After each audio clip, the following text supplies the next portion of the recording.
What's up, everybody? It's the night before the NFL draft. You'll probably see this tomorrow because that's when I'll publish it, but it's right before the 2018 NFL draft, and I was asked a pretty good question today on who do I think the top 5 picks are, and I will review to you who I think the top 5 picks are to kick this off. It's hard to tell. I don't know. Browns going quarterback number 1. It's all over the place. I'm going to tell you, I think it's going to be Mayfield. I think that's the kind of move the Browns make. Instead of Darnold, I think they're going to go with Mayfield. They're saying they're moving away from him. I don't know. That's my thought on their choice. Second pick, I think the Giants at this point now have a decision because they might take Darnold, but I think they still go with Barkley. I think they still think Eli Manning has something left and they're going to take Barkley, put him in that offense. And number 3, that's where the Jets will take Darnold because they wanted Mayfield. He went 1. Now they're going to take him at number 3. Number 4, the Browns come back. They take Chubb. And then with the 5th pick, which is the Broncos, I think they're going to grab Rosen. That's just my thought. I think Allen slips a little bit, whatever. None of this really matters. It was fun. It's a fun exercise. We have no idea. That's saying there's not going to be any trades, which we know it can be all kind of crazy like that. And again, it's fun to play. There might be a poll or some gambling, but we're more concerned about fantasy football and how the NFL draft impacts fantasy football. So all of that, those top 5 picks, none of that matters to us except for one player in that, and that's Barkley. Where does Barkley go? You look at the history of the NFL draft, and even dynasty leagues are separate because that's all you're doing. You're drafting rookies, essentially. You have your entire team. Keeper leagues are basically, you don't keep as many as you do in a dynasty league. You might keep 3, 4, or 5 players, so rookies are more valuable because you can keep them going forward.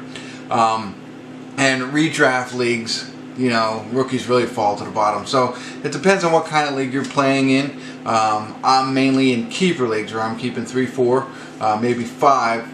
But it's really important to grab these players because some of them can help you in year 1, and most of them you want to keep forever, or for a long time, not forever. But I always enjoy, and I think the best thing to look for is where the running backs end up. Receivers are gonna go. There's really good receivers in the draft, and sometimes they go to a great opportunity. But when you look at the receivers last year, they went to some good opportunities, but none of the top receivers really did much. Corey Davis, not a lot there. Mike Williams, we know he got hurt, and so on and so forth. I think the 2 top rookies were Juju Smith, and he had some good games. He didn't have a great season. He came along. And Cooper Kupp, same kind of thing. He had a pretty good, they were both, I think, 900 yards, a couple of touchdowns, over 900 yards. Decent years, good for rookies and good spot starts. Whereas I think if you look at the rookie running backs and they land in a good spot, you can get major production out of them. Kareem Hunt, he went in the 3rd round, but look at what he did when he took over for the Chiefs. Kamara, everybody knows that. He's battling for, definitely top 5 running back right now, if not one of the top 3, 1, 2, depends on, how everything goes. That was pretty, and Leonard Fournette, all had decent years for running backs, and that was their first year. So this year, you need to find out where the running back's going to go and what opportunities are there for them. So, we don't even have to go into each individual player because, you talk about Barkley. Now, he's an exception to the rule because I think no matter where he goes, he's going to be successful. But let's talk about Juice. Where's he going to go? And it depends on where he goes. He could go to a place where he's going to be buried or behind another running back that's there, be worried about splitting time and not playing at all. Or he can go to a team that needs a lot of help at running back, and he steps right in and steals the show. And in that case, he could have a better year than Barkley. If Barkley goes to the Browns, they've already just signed Hurst, right?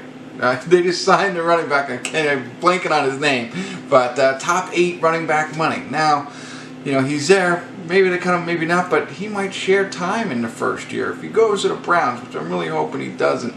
Whereas, another running back could end up in a favorable situation and might have a better year. I'm still taking Barkley no matter what. Doesn't matter to me if he's there for me, obviously. But I think that's the most important thing to watch. So instead of predicting all these, it's a lot of fun to do. Let's find out where those running backs go and see what that does to your overall rankings, because I think that's the most important thing. But I would have been remiss if I would have came in here and not said anything before the NFL draft, because this is not only a movie channel, not only a beer channel, but a fantasy football channel. So let me know your thoughts. Maybe I'll update throughout the draft process. The other thing is about the draft, I used to love Saturday afternoon and watching rounds 1, 2, and 3 and just dedicating myself in front of that TV.